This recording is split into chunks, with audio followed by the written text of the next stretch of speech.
एक और बड़ी जानकारी मिल रही है, वो इलाका, वो रीजन, क्योंकि बार बार टेरेन की बात हो रही है, यानी वो किस तरह का इलाका है, किस तरह का मौसम है, इस सब पर निर्भर करता है जो हार्ड लैंडिंग हुई है उसको लेकर। तो जानकारी ये मिल रही है कि ईरान के जोल्फा में हेलीकॉप्टर ने हार्ड लैंडिंग की है। ईरान के जोल्फा में हेलीकॉप्टर ने हार्ड लैंडिंग की है। ये जो इलाका है ये पूर्वी अजरबैजान का इलाका है। अजरबैजान के दौरे पर थे। पूर्वी अजरबैजान में ईरान के जोल्फा इलाके में हेलीकॉप्टर ने हार्ड लैंडिंग की है, ये जानकारी मिल रही है। ये जो पूरा काफिला था इसमें ईरान के राष्ट्रपति सवार थे। इसके अलावा ईरान के विदेश मंत्री भी मौजूद थे, कई और बड़े अधिकारी और मंत्री मौजूद थे। ईरान के जोल्फा में हेलीकॉप्टर ने हार्ड लैंडिंग की है। लेकिन आपको बता दें, एक और बड़ी जानकारी आ रही है, ड्रोन से इलाके में सर्च ऑपरेशन चलाया जा रहा है। ड्रोन का इस्तेमाल किया जा रहा है देखने के लिए कि दरअसल कहां पर है ये हेलीकॉप्टर जिसकी हार्ड लैंडिंग हुई है, क्योंकि कोई संपर्क नहीं हो पा रहा है। ये एक बड़ी जानकारी कि लगातार संपर्क करने की कोशिश हो रही है लेकिन कोई संपर्क नहीं हो रहा है। जोल्फा इलाका जहां पर हार्ड लैंडिंग हुई है ईरानी राष्ट्रपति के काफिले के एक हेलीकॉप्टर की, और ड्रोन का इस्तेमाल किया जा रहा है जानकारी जुटाने के लिए उस हेलीकॉप्टर के बारे में और ज़्यादा कि वो कहां पर हार्ड लैंडिंग हुई है। इस पर मनीष हमारे साथ और जानकारी दे रहे हैं, हमारे साथ जुड़े हुए हैं। जी मनीष।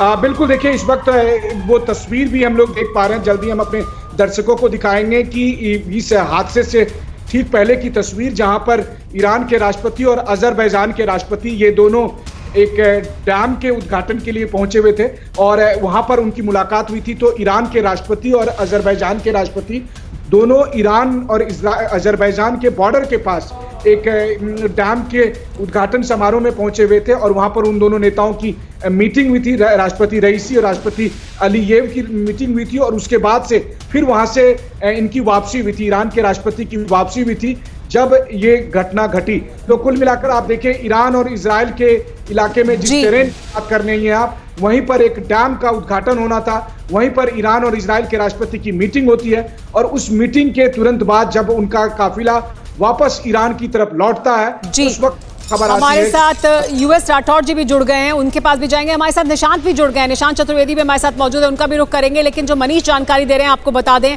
वो तस्वीर भी सामने आ गई। हम आपको कुछ ही देर में वो तस्वीर दिखाएंगे जिसमें ईरान के जो राष्ट्रपति इब्राहिम रईसी हैं वो दरअसल अजरबैजान के दौरे पर, जो बॉर्डर का इलाका है वहाँ इस वजह से गए थे क्योंकि वहाँ पर दोनों देशों के जो प्रतिनिधि थे वो मौजूद थे। अजरबैजानी राष्ट्रपति अलीयेव भी यहाँ पर मौजूद थे और जानकारी मिल रही है राष्ट्रपति के हेलीकॉप्टर से भी संपर्क टूट गया है। देखिए, अलग अलग जानकारियां सामने आ रही हैं। फार्स न्यूज एजेंसी के हवाले से बड़ी जानकारी ये आ रही है कि जो राष्ट्रपति का हेलीकॉप्टर था उससे भी संपर्क टूटा है, क्योंकि दूसरी न्यूज एजेंसियां ये दावा कर रही थी कि जिस हेलीकॉप्टर से संपर्क टूटा है उसमें रईसी सवार नहीं थे। अब एक और न्यूज एजेंसी है जो दावा ये कर रही है कि राष्ट्रपति के हेलीकॉप्टर से भी संपर्क टूट गया है, यानी उनसे भी कोई संपर्क नहीं हो पा रहा है। हमारे साथ निशांत बने हुए। निशांत, देखिए इस वक्त कुछ भी पुख्ता तौर पर नहीं कहा जा सकता है, आधिकारिक रूप से कोई बयान सामने नहीं आ रहा है और जो न्यूज एजेंसीज के हवाले से जानकारी आ रही है उसमें अलग अलग तरह की जानकारियां सामने आ रही हैं। देखिए, एज वी टॉक इस वक्त सबसे बड़ा अपडेट ये है कि मैसिव सर्च ऑपरेशन चलाने की कोशिश की जा रही है। बहुत बड़ा सर्च ऑपरेशन है, लेकिन वो सर्च ऑपरेशन भी कामयाब नहीं हो पा रहा है। उसकी सबसे बड़ी वजह ये है, जो तस्नीम न्यूज एजेंसी उसके हवाले से जो जानकारी है वो ये है कि फॉगी वेदर जो है उसकी वजह से काफी ज्यादा दिक्कतें आ रही हैं। ईरान के फॉरेन मिनिस्टर भी उसी चौपर में थे, ये जानकारी भी आ रही है।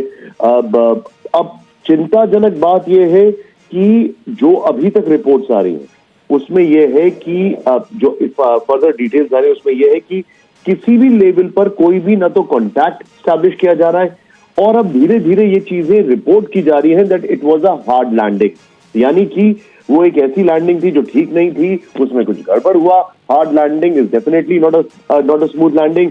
गवर्नर जो ईस्ट अजरबैजान के थे वो उसमें थे, ईरान के फॉरेन मिनिस्टर वो उसमें थे और अब जो सबसे बड़ी चुनौती, जैसा कि मैं बार बार रिपीट कर रहा हूं, वो ये है कि फॉगी वेदर होने के कारण वहां पर सर्च ऑपरेशन जो है वो उसको करने में मुश्किल आ रही है। ये अपने आप में ईरान के इतिहास में एक सबसे बड़ा क्राइसिस है, एक सबसे बड़ी क्राइसिस है और जो लेटेस्ट अपडेट आ रहा है वो मैंने आपको बताया थी। जी हाँ, तो निशान, जैसा कि हमें बता रहे हैं कि इस वक्त एक बड़ा सर्च ऑपरेशन चलाया जा रहा है और संपर्क नहीं हो पा रहा है। लगातार एक सर्च ऑपरेशन चलाया जा रहा है जिसमें ड्रोन का इस्तेमाल भी किया जा रहा है और संपर्क नहीं हो पा